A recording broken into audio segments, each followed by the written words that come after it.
Hey, what's up guys? This is a series where I read a book or more a week and I make a video on it. Yay! But so it kind of does irk me because the whole the argument is weak. It does illustrate the point he's trying to make very well, but the argument is dumb.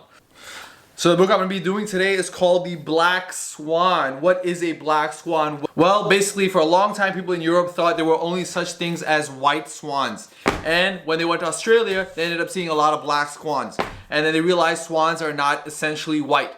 So the reason this book is titled The Black Swan is because none of them could ever know that there was such thing as a black swan until they actually went and saw it, until that event of seeing the black swan actually occurred. So there was no way to predict, or there was no way to know, and the people did not take into account that there was this possibility of there being a black swan. And so that's what a black swan is. A black swan event is that event which was largely unpredictable and has high consequences. In this case, redefining what it means for a swan to be, meaning a swan is no longer essentially white. So that led to large and drastic consequences of what people thought a swan was. And similarly, any black swan event has large and powerful consequences, yet it is rare and highly unlikely. But because it is so powerful, what Nassim here argues for is that we should take it into account. And his whole point is, well, you can't really calculate the black swan. I mean, you can't really know that there was going to be a black swan until someone went to Australia and actually saw the black swan. But we should be more aware of these types of events, and we should be readily available to encounter them, and we should factor them in when we're calculating our risk so our losses are mitigated.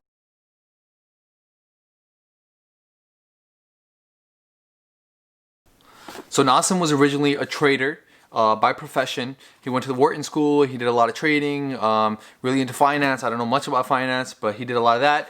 And then after that, he kind of went to philosophy and really started thinking more about risk and this whole theory of the black swan. So there was a section in this book where it kind of explains briefly about his whole reasoning of creating this kind of book. A lot of people suffer from these three elements that he talks about, which is the triplet of opacity.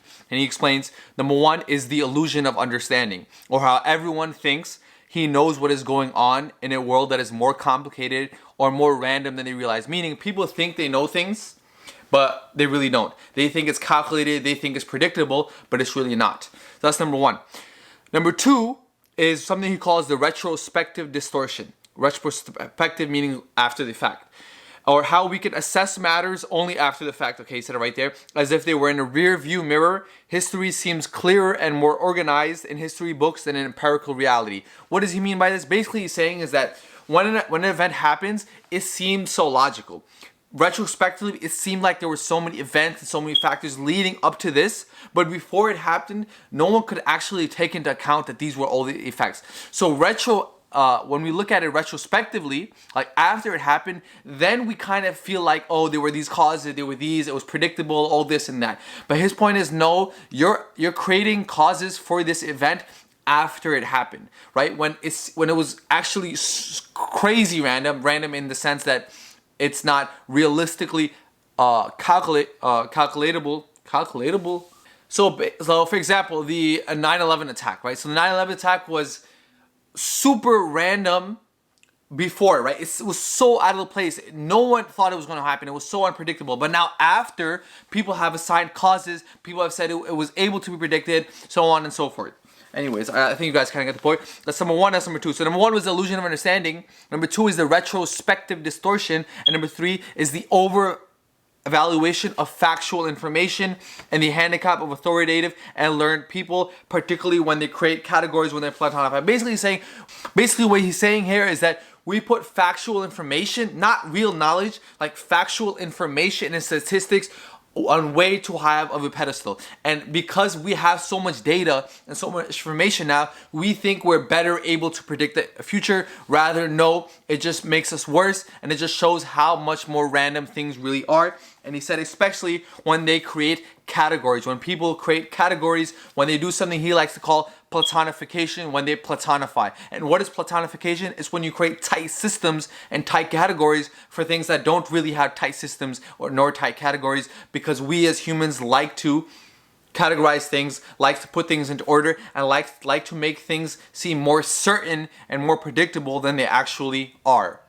So those, I guess, are probably like 3 flaws or 3 big misconceptions that he's going to try to tackle in this book. Which is, number 1, nobody knows really what's going on. Number 2 is we have this huge retrospective distortion and we don't even realize it. We don't realize how random things are. And number 3 is we tend to platonify things. We tend to take things as measurable, as calculatable.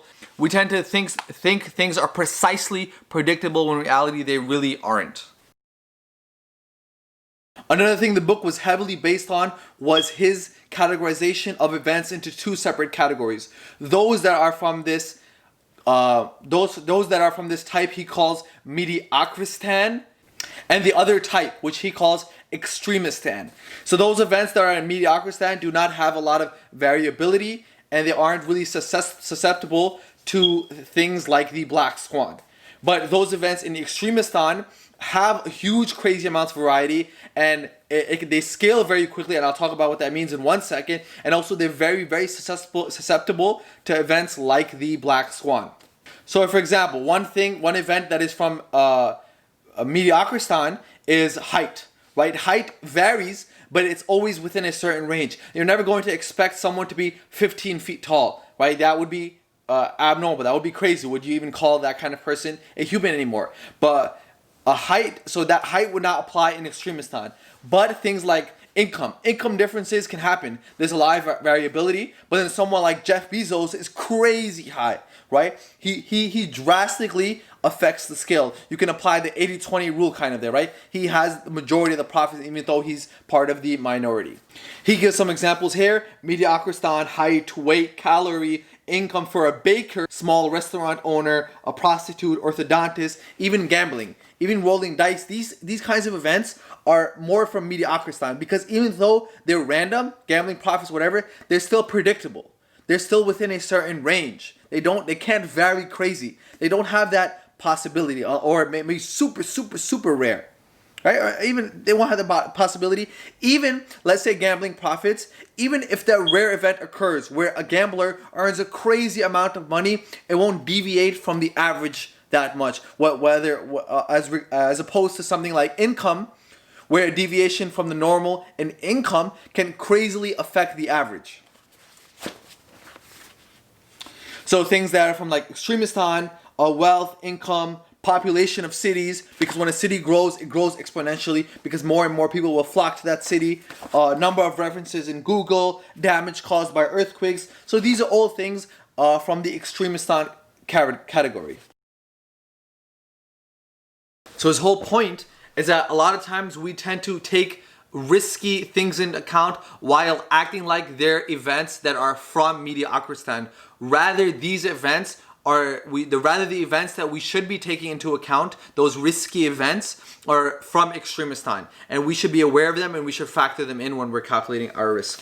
So he gives like a little some distinction between mediocristan and extremistan. I'll probably put an image right there. So he says mediocristan is non-scalable, extremistan is scalable. Mediocristan is subject to gravity. Extremistan is not, meaning there's no physical constraints like height. There's a real by gravity he means a real physical constraint. In mediocristan, winners get a small portion of the total pie.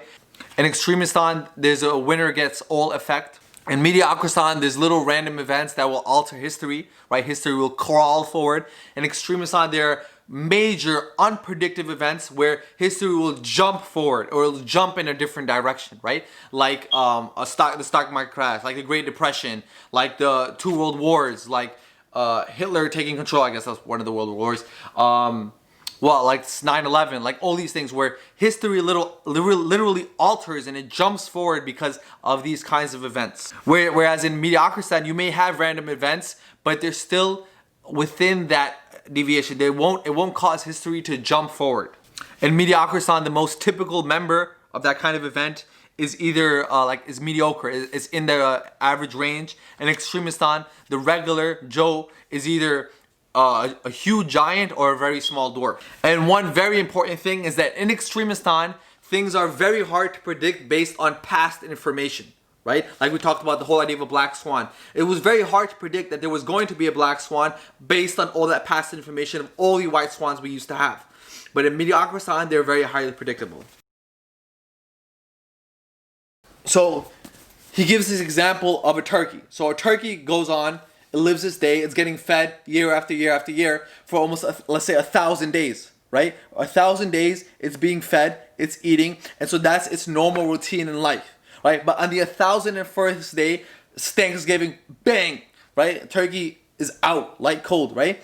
But there was no way for the turkey to predict that kind of event. It was literally close to impossible for the turkey to predict it because every day he's being fed. This is his normal routine every single day. There was no indication that he was going to get, right? So that kind of event would be is a good metaphor for an event from Extremistan. There was a part of the book that I really liked. It's when he said, "It is my great hope someday to see science and decision makers rediscover what the ancients have already known, namely that our highest currency is respect."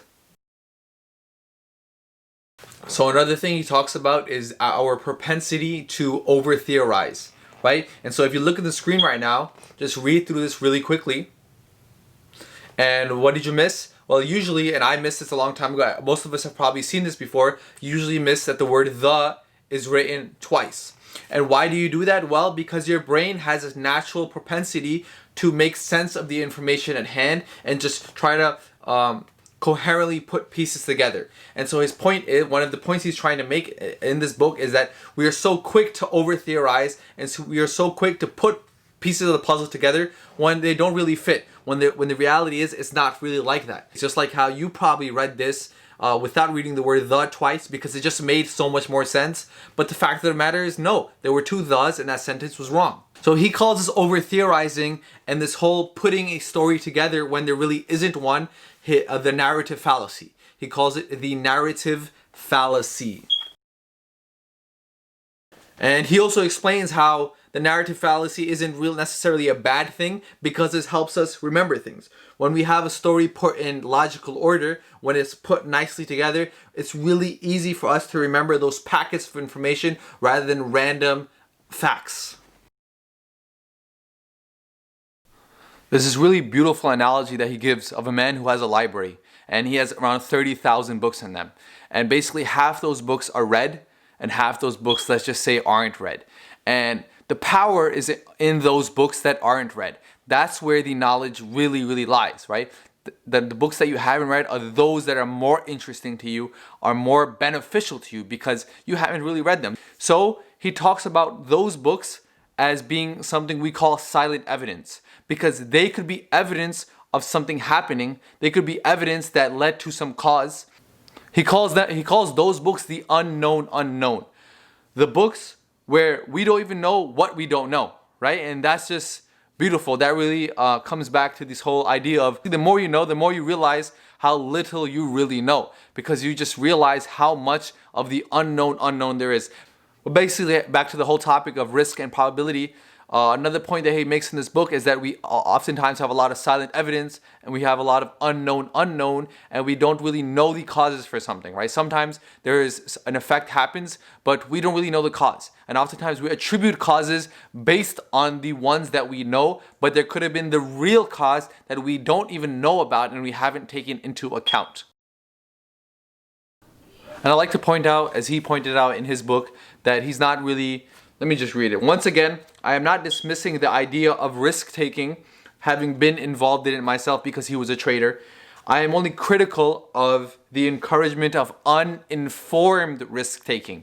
So he's not really arguing against risk-taking. He's saying that we need to take certain things into account that we haven't been taking into account in the past.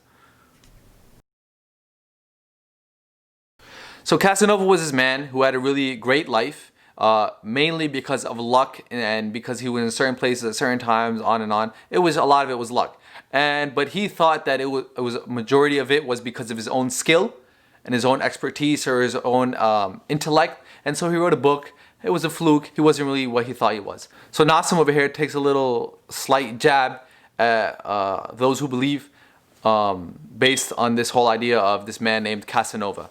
So here, I'll just read it to you. I think there's something called the anthropic argument of existence, anthropic proof, whatever.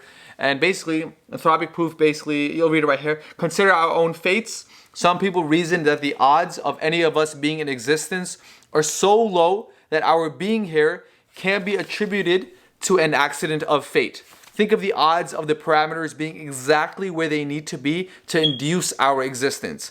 Any deviation from the optimal calibration would have made the world explode, collapse, or simply not come into existence.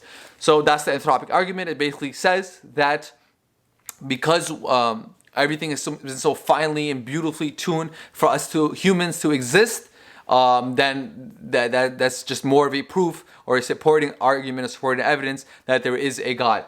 So he goes and makes a really dumb claim and tries to not attacking him, but I thought it was really dumb. So he creates this comparison between this and this whole story of Casanova. He says, however, our presence in this sample completely vitiates the computation of the odds. Again, the story of Casanova can make the point quite simple, much simpler than its usual formulation. Remember Casanova, we just talked about him. Think again of all the possible worlds as little Casanova following the old fates, meaning all these little types of adventurers, all these little types of people who were like Casanova but didn't get as lucky and therefore weren't as famous. The one who is still kicking, who is still alive, who is still there, who is still running, by accident, he puts in parentheses, will feel that given that he cannot be so lucky like Casanova was, there had to be some transcendental force guiding him and supervising his destiny. Hey, otherwise the odds would be too low for him to get here just by luck. For someone who observes all adventurers, meaning all the people who are like Casanova, the odds of finding a Casanova are not low at all. There are so many adventurers, and someone is bound to win the lottery ticket. Now, what's the problem with that? Well, over here, we can observe other adventurers like Casanova. We can observe them. We know they're there. We've seen them, right? There are people like Casanova who are just really risky, who are this and that, who think they're all that, and end up just not getting as lucky as Casanova was. But where are all the other worlds like this one? You know, where are all the other worlds like that? How can you, for someone who observes all adventurers, well, where did we observe all the worlds like this one? So, yes, I think the anthropic argument still holds. I still think it's a powerful argument. I think the little jab he throws in there, the couple one page or half page that he throws in there is just, I don't like when people do kind of stuff. But anyways, whatever. It's like when you're doing really good, and because you're really doing good at one thing, you have these other set of beliefs, right? You have these whole other set of beliefs, and because you're so excellent at this one thing, to support your other set of beliefs, as you're supporting your main beliefs that are really strong, really powerful, you kind of just put some stuff, throw some supporting, very weak, doesn't make any sense, supporting arguments as you're pushing this idea for this set of ideas, which I don't like.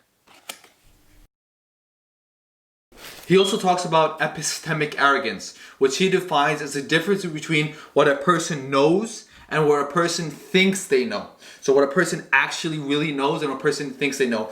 So basically he says epistemic arrogance is more apparent in academic or professions or business or people who are really high up there rather than people who have low status professions like a taxi driver. And so what he's saying is that basically it's more problematic because the trader, the finance guy, the CEO thinks he knows a lot more than he actually does, and makes very harmful decisions based on that epistemic arrogance he has than a taxi cab driver. A taxi cab driver won't have that kind of epistemic arrogance because the difference between what he thinks he knows and what he actually knows is very little. Like, he will more often readily say, I don't know. So one other thing he talks about is the effect of knowledge and how it can become toxic at times. So there's a really nice paragraph that really summarizes it. So he says, show two groups of people a blurry image of a fire hydrant, blurry enough for them not to recognize what it is. For one group, increase the resolution slowly, in 10 steps. For the second, do it faster in 5 steps. So both people are seeing a picture. One of them is seeing the resolution better at 5 steps, another one at 10 steps. Stop at a point where both groups have been presented an identical image and ask each of them to identify what they see. The members of the group that saw fewer steps are likely to recognize the hydrant much faster. Moral: the more information you give someone, the more hypotheses they will formulate along the way, and the worse off they will be. They see random noise and mistake it for information. So basically, the ones who saw less steps along the way were able to think that it was a fire hydrant much quicker because they had less time to think it was other things. So this is just an example of how information can prove toxic at times. He mentions additional knowledge of the minutiae of daily business can be useless, even actually toxic at times. To illustrate this point a little further, he also talks about this anchor of information that sometimes happens when we try to make choices. Basically, there were studies done that show that sometimes when we make predictions or guesses for something, when we are given a number beforehand, that will affect the likelihood or the outcome of our guesses. So I'll just read the paragraph. I think it explains really well. A classical mental mechanism called anchoring seems to be at work here. You lower your anxiety about uncertainty by producing a number, then you anchor onto it like an object to hold on to in the middle of a vacuum. This anchoring mechanism was discovered by the fathers of the psychology of uncertainty. Then he came in and Amos Tversky. Early in the heuristics and biases project, it operates as follows. They had their subjects spin a wheel of fortune. The subjects first looked at the number on the wheel, whatever number the wheel of fortune came about, which they knew was completely random. Then they were asked to estimate the number of African countries in the United Nations. Those who had a low number on the wheel estimated a low number of African nations relative to those who had a high number on the wheel, who estimated a higher number of African nations in the UN. Alright, let's talk that. So another thing he talks about is when corporations and governments, when they calculate projections into the future, or when they make projections or make predictions into the future, they don't have an error rate. They don't have like a little deviation of what possible error rate can happen, right? Whether it could be this much percentage points above, this much percentage points before. And that can have a drastic negative consequence. Because what happens is, without that error rate, the error accumulates over time, right? The error rate in 100 years is much worse than the error rate you'll make at 5 years. So now these corporations and these governments are making precise predictions 20 years into the future, 30 years in the future, without even taking an error rate into account within the first year of the first 1 year into the future, or the second year into the future, right? So those errors increase exponentially, and so that's something they need to take into account. He's really aiming to drive this point home, that we shouldn't be so quick to make precise predictions into the future, right? We should be more hesitant. Things are more random. You can't really predict like that. Take the randomness into account. Take the error rates into account. Take into account all the black swans that can happen. That can have a huge consequences when you're taking risks. It doesn't mean don't take risks. It just means make sure you're looking at the right things when you're taking these risks and account for the losses that might happen. Another big part of this book is he criticizes the way randomness is taught at times, because when we learn randomness and probability, we learn it based on dice and based on games, and those always have a set, you can say, predictable kind of randomness, right?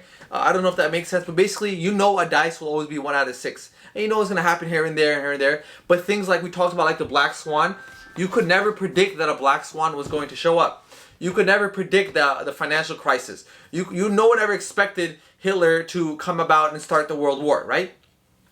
So that kind of randomness that happens in real life is much different than the type of randomness we're taught in school or in college, and people are taught when you're learning finance or statistics or mathematics.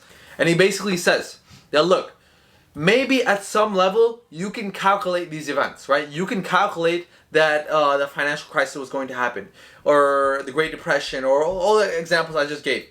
But because it's so difficult, it's so extremely difficult, right? Even though it may be calculatable, because it's so extremely difficult, it's practically and pragmatically in real life, realistically, it's basically random. And he also has this idea that what randomness really is, like to back up his claim that it doesn't matter anymore, because if things aren't predicted and calculatable, that is actually a word. I don't know why I didn't think it was a word. It was just, I don't know. Because I never used it before in a sentence, so it's just whatever. So because those things aren't realistically calculatable, they're practically impossible for something to they're practically completely random, right? For example, he gives an example, a pregnant woman, she might not know whether her child's a boy or girl, 50-50 chance, right? But the doctor who has that information, who did the ultrasound and knows what the baby is, it isn't random to him anymore when the baby comes out, right? But to the mother, right? If she doesn't know that piece of information to her beforehand, the sex of her child is completely random at that point. So randomness is fundamentally incomplete information. Oh, and something really cool that really shows how powerful random, unpredictable, highly consequential events like the black swan can be. So he shows this picture of the stock market. I don't know if you can see it, but basically you have this graph, and then you also have this graph right here, right? So you have these two graphs. Focus on this, not on me. You have this graph, and then you have this graph. So you see this graph is lower, time, whatever. I might just put a picture up on this. And basically, what the bottom graph is, it's basically the removal of the 10 biggest days of the stock market return. And imagine, just 10 days were removed over a period of 5 years. He also talks about how difficult it is to predict past events based on what you see right now. For example, if an ice cube was melting on the floor and you basically saw the ice cube, right? And you saw the ice cube before it melted. You saw it fall on the floor. You know that if it was left there, it's going to melt and there's going to be a puddle of water on the floor. But now let's say you were walking and you just saw a puddle of water on the floor. You didn't know how the puddle of water got there. It could have been ice. Someone could have spilled it. It could have been rain. It could have been anything. So what he's trying to say is that it's much harder to predict the backwards and predict the past than it is to predict the future. So why are we out there generating possible likely causes for events when it's just so difficult? It could have been anything. Yet we tend to do that a lot. After history unfolds, we retrospectively look at it, and then think of various causes and decide, and so on and so forth. There's a really cool part towards the end of the book where he gives some words of wisdom, motivation. He says, "Snub your destiny. I have taught myself to resist running in order to keep on schedule." He was walking basically somewhere with a friend of his, and they were about to miss the train, and so he starts running for the train. His friend holds him back, and his friend says, "I don't run for trains." And that was really powerful because it made him realize that missing a train is only painful if you run after it. Likewise, not matching the idea of success others expect from you is only painful if that's what you're seeking, if you're trying to match other people's success. Snub your destiny. I have taught myself to resist running in order to keep on schedule. You stand above the rat race and the pecking order, not outside of it, if you do so by choice.